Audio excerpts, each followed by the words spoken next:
In one of my last videos, I talked about switching from my 4 KTMs to BMW again. This is the 1300 GS 2026 model. So today I'm going to talk about the bike a little bit and of course the major accessories that I've just installed from Lone Rider. Stay tuned.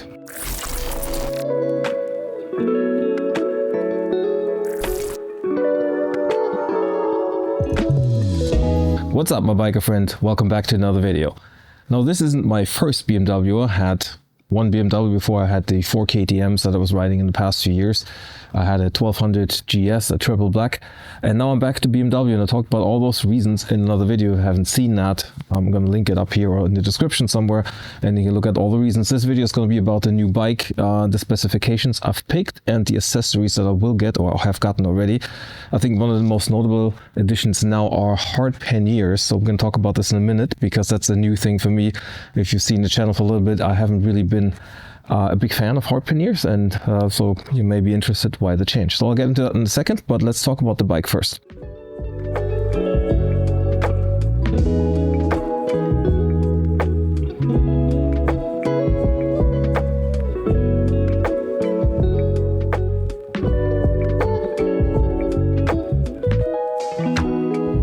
So this is a 2026 1300 GS Trophy Edition. Now the Trophy Edition comes in new colors, as you can see. It's a silver, blue, red. It wasn't really easy to see in the pictures, to be honest. I hadn't really seen a proper picture, but I don't know if it comes out in the picture. This isn't white, this is actually silver.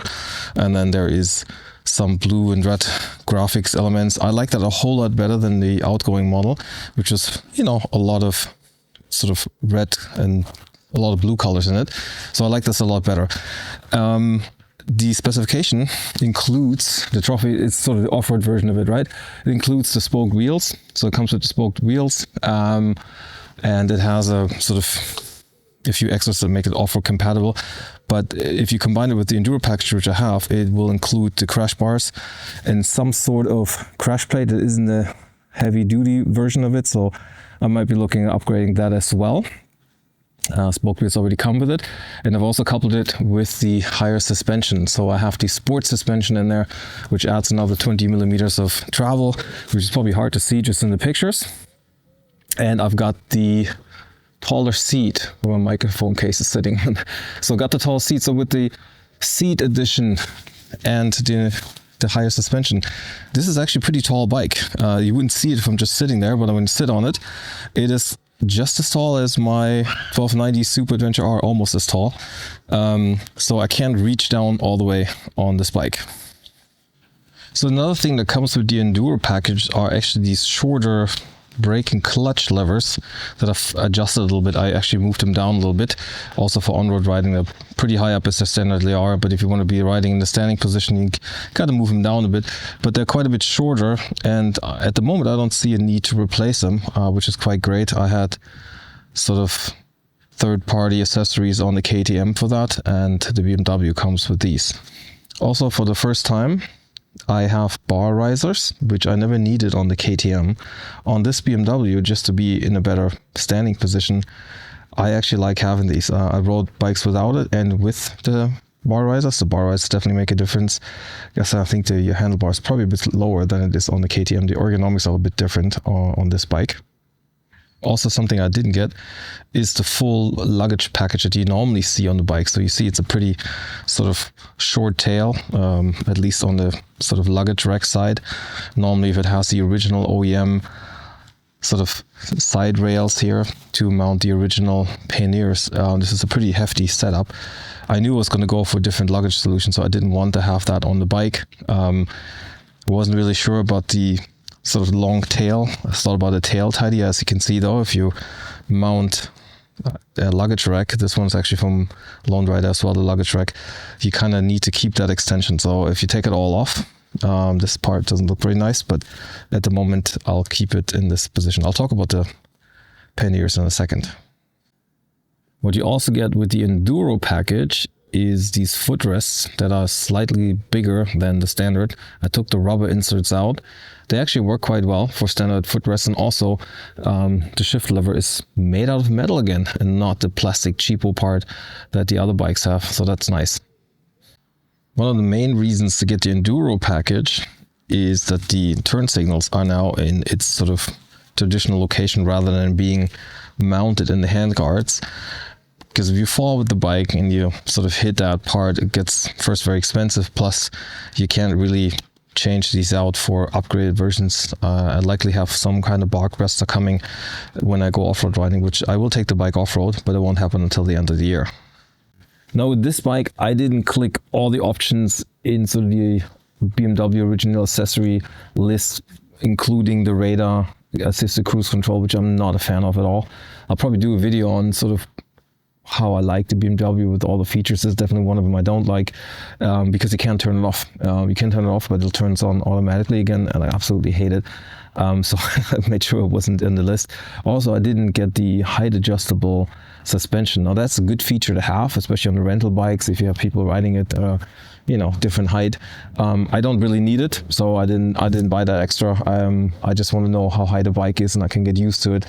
For in suspension system, it keeps adjusting itself. It's hard to get used to, like where you place your foot and how high the bike is, especially if you go slow, and it reduces the height. And once you go off-road and you keep that sort of suspension up, you might just tap into a lot of emptiness when you assume the ground's there when it isn't. So that's the reason why I didn't pick that, because I don't think I'll need it. Now the 2026 version of the 1300 GS isn't really different than the previous models. Technically it's all the same. I think they really just changed the colors and a few small things, cosmetic things that you really can't see. So it's essentially the same bike. And now this isn't the first time I'm riding a 1300 GS. I've been doing 4 tours now on a 1300 GS board from Stefan's rental place. The last 2 last year were scouting tours to scout Andalusia and Portugal, and I was back this year for 2 Andalusia tours and 1 Portugal tour. So I've done sort of 4.5, 5 tours on the 1300. Just put about 6,000 kilometers on them already, so I'm quite used to the bike now. Not this particular one, but the 1300 as a model. It'll be quite interesting to see how it rides now, because the whole seating position with the higher seat, the higher suspension, is going to be a little different to the bikes I have been riding so far. So I'm quite curious to see how that is. I'm leaving in a few days to go to Sardinia, the Balkans, Dolomites, and Central Alps are back-to-back trips of mine. And I will have enough kilometers to see what the sort of first verdict is into the first half of the year, I would say. But let's talk about Lone Rider for a little bit, because they have been quite kind to supply additional accessories. And if you watch the channel for a little bit, they have been supplying me with the motor bags initially for my Iceland trip. So it's the first time I actually had the need for larger capacity bikes with a tent in it and all the stuff that you have to bring when you go camping and ride off-road in Iceland. And they were fantastic bags. And before that, I didn't really need that much capacity, but when you do need that much capacity, those bags were perfect, especially riding off-road and having a sort of the safety that the bags are semi-rigid. That's basically what Lone Rider became known for. And since then, they have expanded into all these different accessories for motorcycles, including their luggage range, which was sort of complemented by the ADV bags, which I also have, and I was able to ride with them last year. They are basically a reckless solution with about 70 liters of capacity, so you can fit a lot of stuff in them, and they're good for off-road tours, and I really like the bags, and I'll see myself using them this year as well. But now the Moto Panniers, when they came out, is sort of complementing the entire lineup for riders that ride mostly on road or need a lot of storage capacity, and they won't have panniers and the comfort of it. So I'll talk about that in a second, because that has changed for me as well. Now, I've never really been a fan of these heavy boxes, and I talked about this in various videos why that is. Because having these big boxes on there has a few disadvantages. It's a lot of weight. You have to add the luggage rack to start with. The panniers are pretty heavy. These are 9.5 kilograms, something like that. So just under 10 kilograms each. So it's a lot of weight. So why would you put that on a motorcycle if you have lighter options, especially from the same company? Well, there is 2 big reasons for that. First is the convenience of loading the bags. So having something of a top loader, I'll show that in a second, but having a top loader makes things a lot easier. If you have to go in and out and basically live out of the bags, which I am, I've got 12 tours this year where I'll be using these bags. It makes it a lot easier to just pack and repack the bike every morning.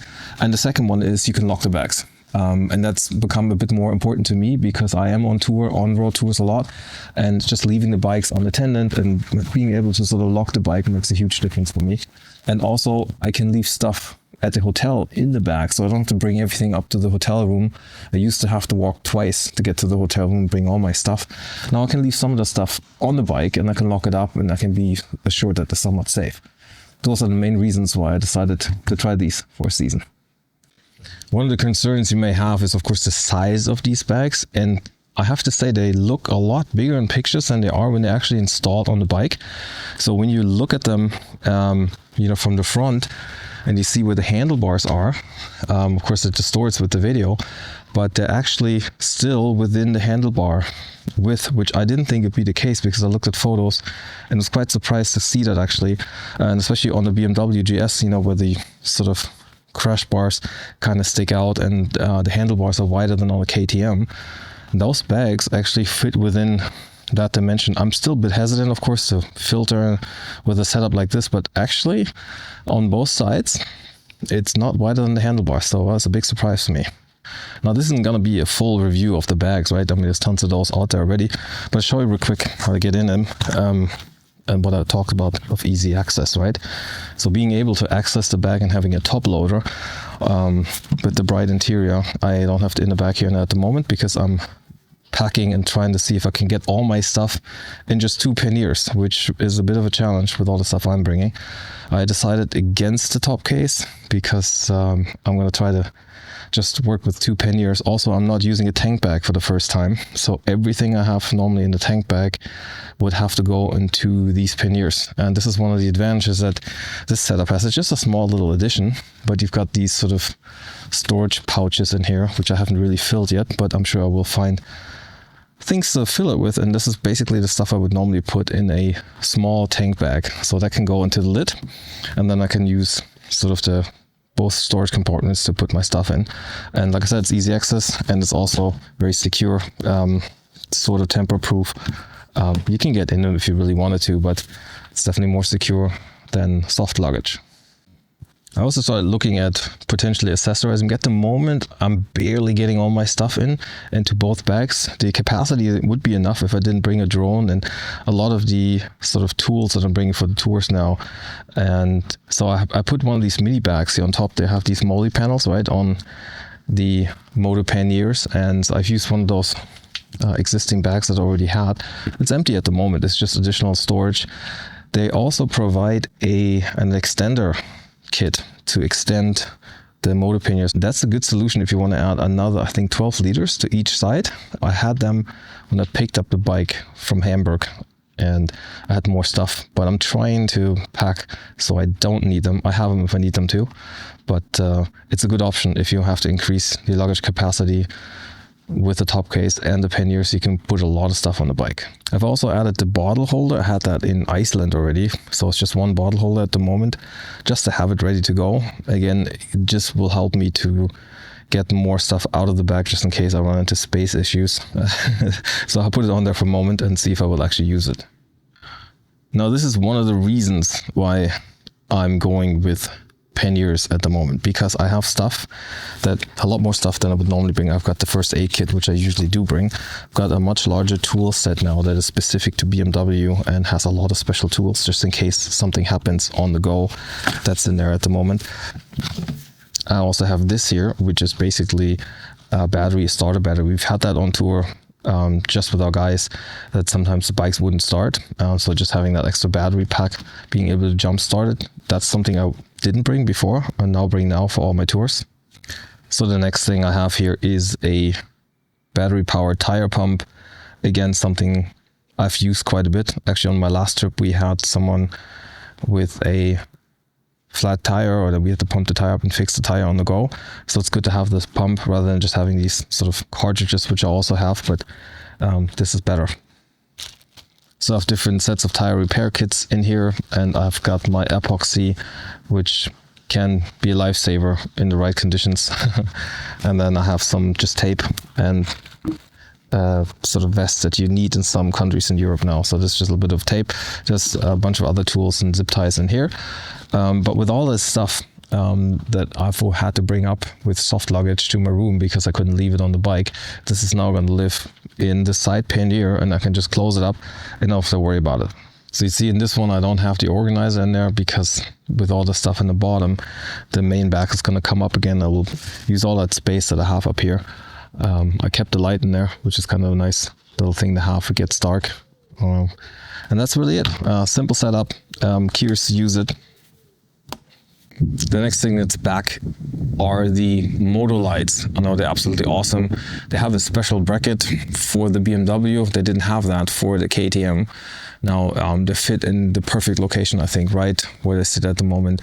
Perfect spot. And to complement that, I got the guard for the headlight. The headlight is very expensive. You don't want to mess it up. They've got a clear lens or the orange one. I kind of like the orange, so I'm going to go with the orange for a little bit. And then complement the motor lights. In my opinion, the best thing that's out there on the market at the moment by a long shot. These are super bright lights. Perfect. Also for daytime running, I have them on all the time. And of course at night when it's dark, these are awesome to have. I am very curious to ride this bike now. My first tour with this bike is just around the corner. In less than a week from now, I'll be heading down to Sardinia. Really curvy roads, another guided tour that I'm doing, 1 out of 12 tours that I'm doing this year. So I'm quite curious to see how this whole setup works. So the features that I've had chosen for this bike, and of course the Lone Rider luggage system, which I'm quite keen to use and see how it is in everyday use. A lot of times it takes a while to get used to something, to see how it works, and then during a trip, trying to tinker with it a little bit until you sort of dial in the way you use it. At least that's been the case for me. I've used different luggage systems now, from the lightest, simplest setup to now a full pannier set. So I'm quite curious to see what I think about it and what the next sort of tours will be if I keep it this way, or if I'll switch back to a soft luggage system. I will do a video on all those things, but at the moment, this is a course introduction. There will be some changes to the graphics as well. I ordered something this time from Dab Rabbit, South Korea. It was one of my first graphics that I've used on the KTM, so I've got something coming. Hope I have enough time to do all those changes sometime in the next few weeks or months, to kind of upgrade the visuals a little bit. Anyway, guys, this is a short video, just a quick update between tours. I see you in the next video. Until then, ride safe and stay awesome.